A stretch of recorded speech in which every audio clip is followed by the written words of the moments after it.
आज के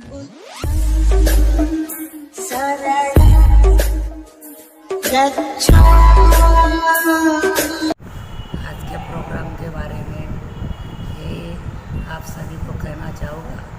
हर साल की तरह इस साल में भी लॉर्ड बुद्ध मेहता संघ काया फाउंडेशन द्वारा विश्व शांति दूत महाबोधि बुद्ध विहार में वर्षावास संपन्न हुआ और हमने इस कार्यक्रम में मांस वितरण का भी कार्यक्रम किया।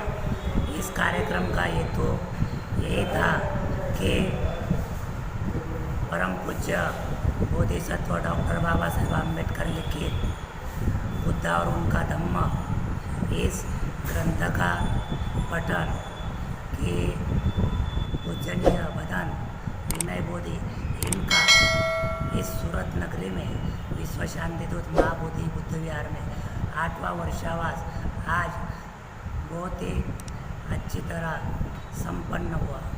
इस कार्यक्रम में सभी उपासक उपासिकाएँ सोशल डिस्टेंस के साथ इस कार्यक्रम में पालन किया और पूजनीय बदन विनय बोधि इन्होंने बुद्ध और उनका धम्म ग्रंथ पठन किया, क्योंकि इस समग्र राज्य में भारत में इस देश में ही नहीं बल्कि विश्व के अन्य देशों में कोविड-19 महामारी ने बहुत ही कहर मचा डाला है। तो हमें इस महामारी के लिए इस देश से ही नहीं विश्व से कैसी महामारी जावे उसके लिए त्रिशरण पंचशील अष्टशील दशशील पूजा पठन का कार्यक्रम विश्व शांति दूत महाबोधि बुद्ध विहार में आज संपन्न हुआ और हमने पूजनीय बदन विनय बोधि जी को जीवरदान देकर पुण्य संपादन किया। हमारे इस जीवरदान के दाता रवि भाई वानखड़े एवं वानखड़े परिवार इन्होंने पूज्य बदन विनय बोधि जी को जीवरदान और धम्मदान देकर और बहुत ही उन्होंने पुण्य का संचय किया और इसी कार्यक्रम का हेतु यही था सभी को खीरदान वितरण करके मांस वितरण करके इस कार्यक्रम में पूजनीय बदन विनय बोधि इन्होंने बुद्ध और उनका धम्म का आज अध्ययन किया और वर्षावास समापन किया। बनते जी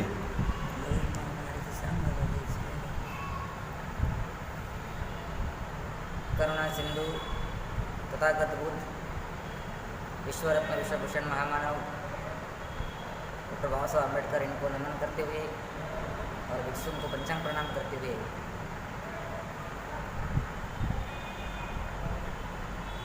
विश्व शांति दूत महाबोधि बुद्ध विहार में जो वर्षावास का कार्यक्रम संपन्न हुआ, इसकी वजह यह है कि कई सालों से ये वर्षावास भगवान बुद्ध के ज़माने में भी ये वर्षावास लोग करते थे कि उस समय ये था कि भिक्षु ने वर्षावास क्यों करना चाहिए, क्योंकि वो ज़माने में बहुत सारी बारिश रहती थी।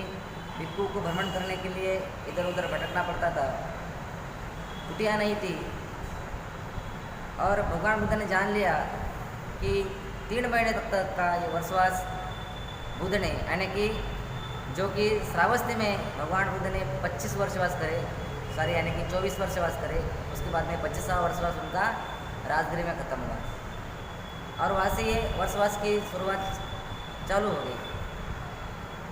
पता नहीं है कि फिर उस जिन भिक्षु लोगों को भी भगवान बुद्ध ने उपदेश दिया था कि भिक्षु ने वर्षवास करना चाहिए, विहारों में रहकर लोगों को उपदेश देना चाहिए। यही उनकी सालों साल की बहुत ही साजिश थी कि भिक्षुओं ने बुद्ध विहार में बैठ के लोगों को संदेश देना, वहाँ 3 महीने लगातार उनको उपदेश देते रहना, यही बुद्ध के उस ज़माने में उनको उपदेश करते थे। तो पहले हम तो पूरा वर्षवास के पहले पूरा भ्रमण कर लेते हैं। वर्षवास के पहले भ्रमण करने के बाद में जब आषाढ़ पूर्णिमा के शुरुआत में ये वर्षवास चालू हो जाता है और फिर विहारों में जाकर हम बौद्ध भिक्षु उपासक उपासकों को ये संदेश देते हैं, उनको प्रवचन देते हैं, उनको बुद्ध का धम्मदेशना हम सिखाते हैं, बुद्ध वंदना देते हैं और बहुत सारी चीज़ें उनको जो बुद्ध धर्म में कही है, आर्य अष्टांगिक मार्ग है, दान पारमिता है, शिलाचारण है, महामंगलाचरण है, उसमें बहुत सारी उपदेश हम भिक्षु लोग उन उपासकों को देते हैं।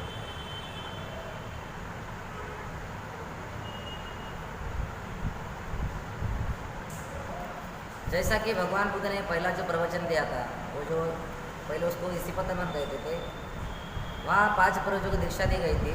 उसके नाम थे जो एक था कौंडिन्य, कश्यप, माणा, भद्र और असुरजीत। तो वहाँ से जो धर्म प्रचार और प्रचार को शुरुआत हो गई। भगवान बुद्ध ने उनको प्रवचन देकर धर्म का प्रसार और प्रचार करने के लिए वहाँ से ये उनको भेजा दिया गया था, यानी कि उसको प्रवचन देकर धर्म का प्रसार और प्रचार करने के लिए वो 5 भिक्षु को उपदेश देकर वो भ्रमण कर रहे थे और धर्म का प्रसार और प्रचार वहाँ से शुरू हुआ, जिसको पहले इसी पतन कहते थे। उसके बाद में उसका नाम बुद्धान वन हो गया और अभी उसको सारनाथ कहते हैं। कि भगवान बुद्ध ने कहा था कि इस देश को सुख और शांति मिले और भिक्षु लोगों ने भ्रमण करते रहे, ये उपदेश भगवान बुद्ध ने वहाँ दिया था। क्योंकि अकुशल कर्म से आप दूर रहे, कोई भी ऐसा सोच ना रखे, अपने करुणामय संदेश दे, ऐसा प्रवचन वहाँ भिक्षुओं को दिया गया था और वहाँ से ये धर्म प्रसार और प्रचार करना शुरू हो गया। उसको पाली भाषा में कहते हैं धम्मचक्र प्रवर्तनाय, और वहाँ प्रसार और प्रचार शुरू हो गया।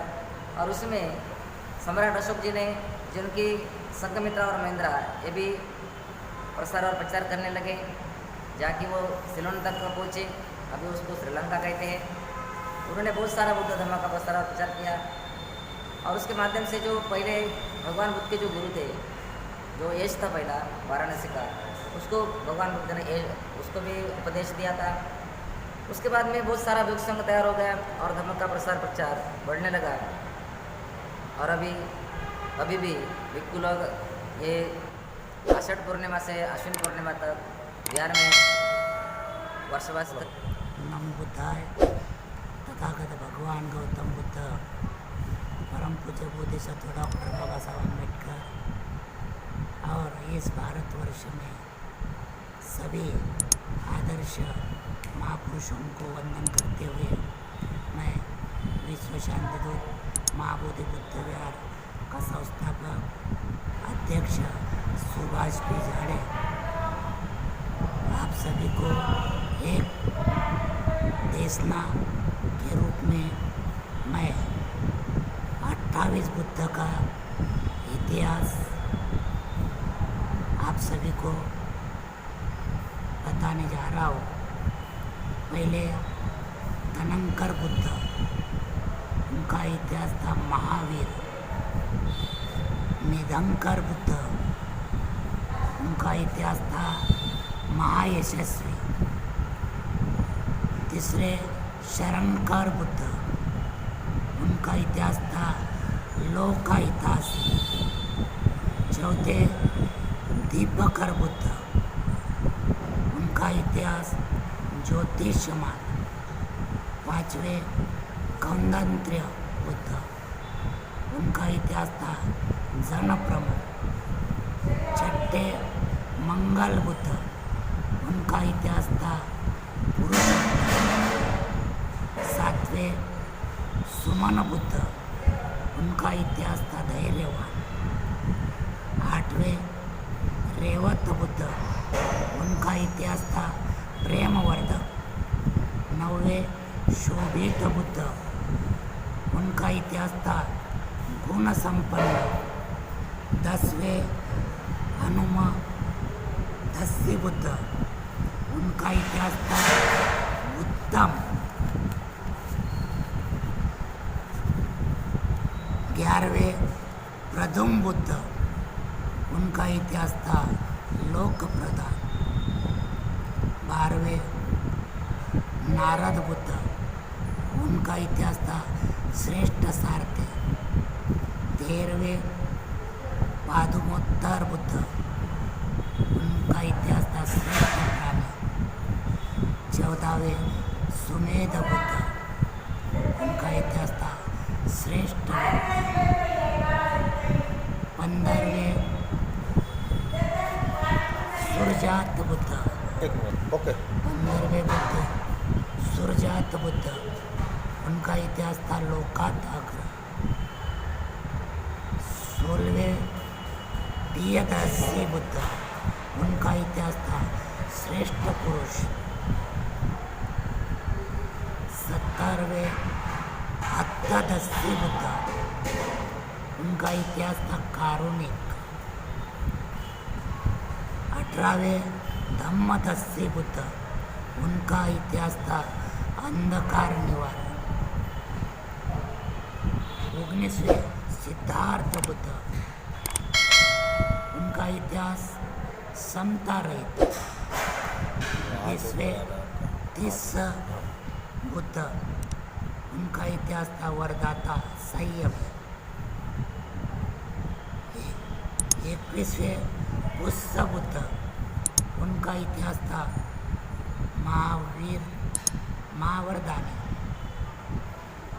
22वें बुद्ध विपस्सी बुद्ध, उनका इतिहास था अनुपम। 23वें सिक्की बुद्ध, उनका इतिहास था सर्वहितासी हितेशी। 24वें वैष्णव बुद्ध, उनका इतिहास था सुखदायक। 25वें वज्रकुसंग बुद्ध, उनका इतिहास था महायोद्धा। 26वें कोणागमन बुद्ध, उनका इतिहास था श्री संपन्न। 28वें सिद्धार्थ गौतम बुद्ध, और उनका इतिहास था सम्यक संबुद्ध। इस तरह इस जागतिक भारतवर्ष में 28 बुद्ध हो गए, और 29वां बुद्ध, उनका नाम मैत्रेय बुद्ध ऐसा कहा जाता है। ऐसा इस 28 बुद्ध का इतिहास सभी को उनके बारे में ज्ञान होना चाहिए। आप सभी को 28 बुद्ध के बारे में शेयर करना, वापस करना, कुशलस्य उपसंपदा सचेत पर्योदपन एतं बुद्धान शासन एतं धम्मान शासन तम संगान शासन। हे तथागता, तुम्हारे असीम करुणा से सबका मंगल हो, सबका कल्याण हो, सबका हित हो, सभी दुख से मुक्ति मिले। यही शब्दों के साथ आप सभी को मंगल कामना करते हुए अभी सरनत है हमारे पूजनीय बनते विनय बोधी जी आप सभी को दे दें। चलिए। नत्थि मे शरणं गयं, नत्थि मे शरणं गयेऽहं, बुद्धो मे शरणं वरं, बुद्धो मे शरणं वरं, एतेन सज्जवचेन सज्जवचेन होतु मे जयमङ्गलम्। होतु तुम्हें जय मंगलम नत्ति मे शरणं गयं नत्थि मे शरणं अय्यं नमो मे शरणं वरं धम्मो मे शरणं वरम् एतेन सज्जवज्जेन एतेन सज्जवचेन होतु मे जय मङ्गलम् होतु मे जय मंगलम नत्ति मे शरणं गयं नत्थि मे शरणं अय्यं सङ्गो मे शरणं वरं संगो मे शरणं वरम् एतेन सज्जवज्जेन एतेन सज्जवचेन होतु मे जय मङ्गलम् होतु मे जय मंगलम सभ्ये सत्ता